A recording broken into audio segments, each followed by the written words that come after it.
Alors, comme je disais tout à l'heure, je veux vous offrir une considération de l'ordre de multiplication entre les trois vecteurs. Ça pourrait nous importer beaucoup à cause du fait que le produit vectoriel dépend beaucoup de l'ordre de multiplication des deux facteurs ou des deux vecteurs. Donc, comme je viens de dire aussi, je vous ai offert une méthode pour calculer un triple produit de cette espèce moyennant les déterminantes. Et si vous y pensez, vous allez sans doute pouvoir vous souvenir des propriétés des déterminantes. Qu'est-ce qui vous arrive si vous échangez deux rangs d'une déterminante? Vous allez arriver à avoir le négatif de la déterminante par laquelle vous aviez commencé. Bon. Mais si vous le faites deux fois, c'est-à-dire si vous faites l'interchange entre deux rangs et que vous le faites encore une fois, vous allez arriver à avoir la même déterminante que vous aviez au début de votre calcul. Donc cela dit, j'ai l'impression que si vous voulez commencer avec le vecteur B et que vous procédez avec le vecteur C croise le vecteur A, qu'est-ce que vous avez fait? Vous avez interchangé des rangs dans la déterminante.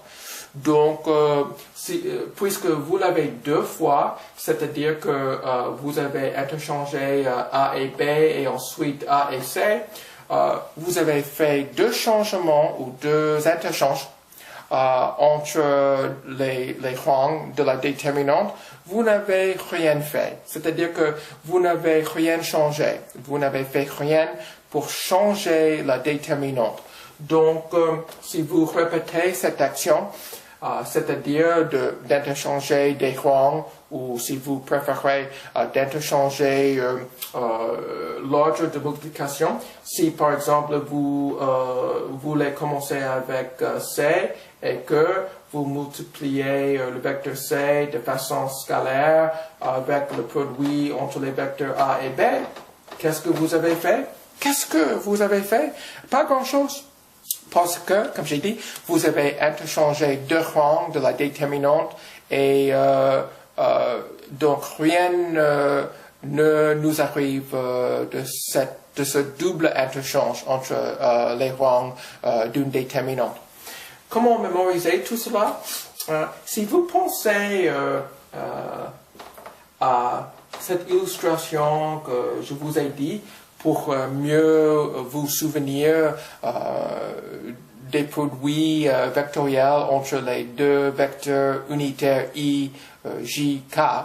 J'ai dit, bon, si vous suivez la direction ou le sens du cercle, ici, c'est le sens contre le sens des aiguilles d'une montre, oui, contre le sens des aiguilles d'une montre. Donc, vous allez vous souvenir que I croise J, c'est K, J croise K, c'est I, et K croise I, c'est J, etc. Tant que vous respectez cet ordre ou ce sens contre les aiguilles d'une montre, vous allez arriver à avoir le produit tout en suivant ce cercle.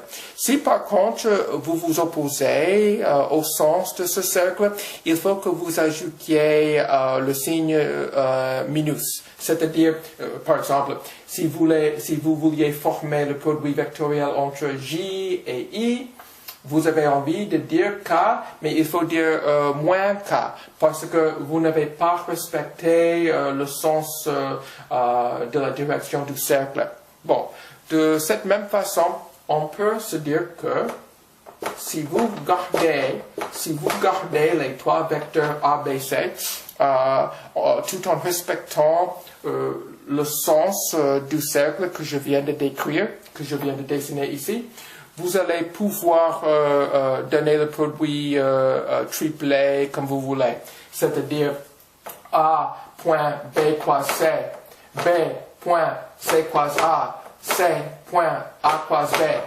vous pouvez faire n'importe quel des trois ordres dont je viens de parler. Si par contre, vous ne respectez pas l'ordre de ce cercle-ci, si par exemple vous voulez aller dans le contresens, c'est-à-dire en suivant les aiguilles d'une montre, bon, il faut que vous ajoutiez le signe minus. Donc par exemple, B point C croise A, ça va, mais A point C croise B, ça ne va pas. A point C croise B, c'est le négatif de cette expression primordiale par laquelle on a commencé cette petite discussion. Donc, si vous avez étudié juste un peu de l'algèbre abstraite, vous allez me dire que, ah bon, mais j'ai l'impression que cette action d'être changée de vecteur en même temps, tout en respectant un certain sens ou une certaine direction, tout cela nous rappelle le mot cyclique. Donc, l'action de combiner le produit scalaire et le produit vectoriel parmi trois vecteurs est une action qui s'appelle cyclique. Donc, on peut accepter ces deux relations et si vous ne respectez pas cet ordre, il faut ajouter le signe négatif. Tout cela nous devient évident en considérant les déterminantes. Mais par rapport aux pensées algébraïques et abstraites, on peut considérer cette action comme une action cyclique comme j'ai dit. Bon. Et je pense que en ce qui concerne la combinaison du produit scalaire avec le produit vectoriel, ça en est assez. C'est-à-dire que j'ai dit tout ce que j'ai à dire pour cette petite introduction, ou si vous préférez pour ce petit rappel des choses que vous avez sans doute déjà apprises, et tant mieux. Mais maintenant, je veux commencer à considérer le produit vectoriel entre le vecteur A et le produit vectoriel des deux vecteurs B et C. Comment le faire? Et je vais vous offrir un aide-mémoire. Oui, un aide-mémoire, une chose qui vous aide à mieux mémoriser tel ou tel fait ou telle équation. Et je vais vous offrir cela sans preuve parce que je vous invite à m'en donner la preuve. Évidemment, vous pourriez regarder n'importe quel livre sur le calcul multivariable, c'est assez simple, mais ce n'est pas de ça que je parle ici. Je vous offre comme exercice de vérifier la chose suivante qui nous donne, comme j'ai dit, un aide-mémoire. Comment former le produit vectoriel entre un vecteur et ensuite le produit vectoriel de deux autres vecteurs? Vous allez pouvoir former le vecteur que je vais appeler backcab. Écoutez, à mon avis, il y a une petite erreur dans les notes écrites par le professeur Paul, et c'est une erreur juste de notation, à mon avis, parce que dans les notes que vous allez lire pour devoir, pour moi, vous allez voir un point ici et un point là. Le problème, c'est que le produit que je considère ici, c'est le produit d'un scalaire avec un vecteur. Donc, ce n'est pas le produit scalaire, ce n'est pas le produit vectoriel dont je parle ici, dans cet espace, que je veux laisser vide. Et c'est tout simplement le produit entre le scalaire et le vecteur. Le produit entre un scalaire et le vecteur. Mais si l'on le dit en anglais backcab, c'est un aide-mémoire pour vous permettre à mieux mémoriser cette formule. Et comment vérifier cela? Évidemment, vous pouvez avoir recours aux composantes. Donc, je vous invite à prouver cela par composante.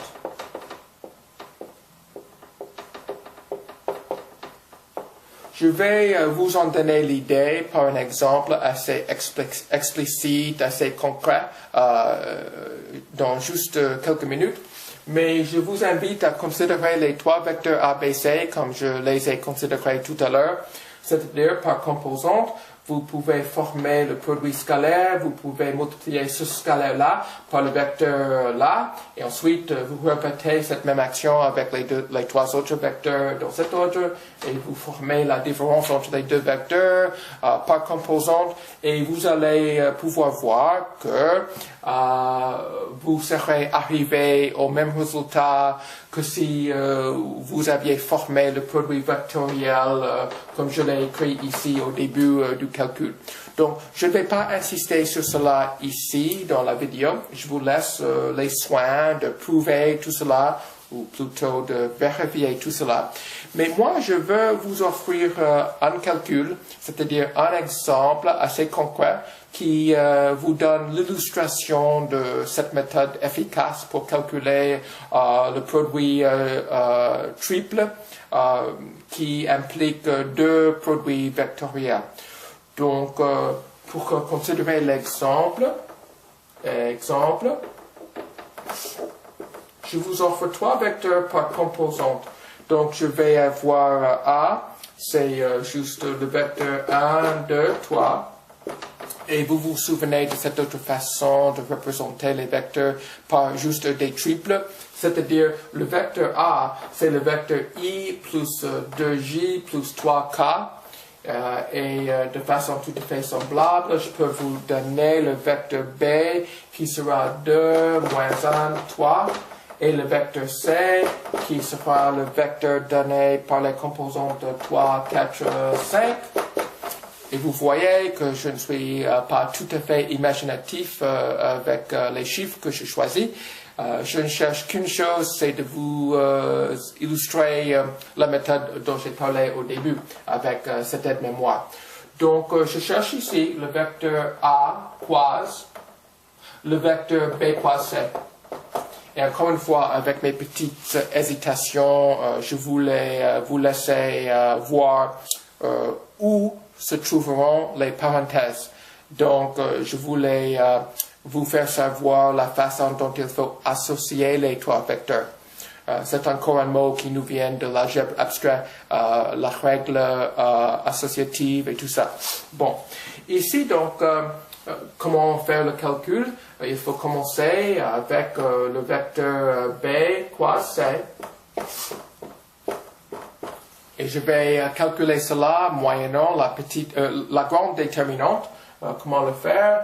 J'ai I, J, K, et ensuite les composantes 2, moins 1, 3 du vecteur B, et ensuite les composantes du vecteur C qui seront 3, 4, 5. Et je tiens à avoir ce vecteur par composante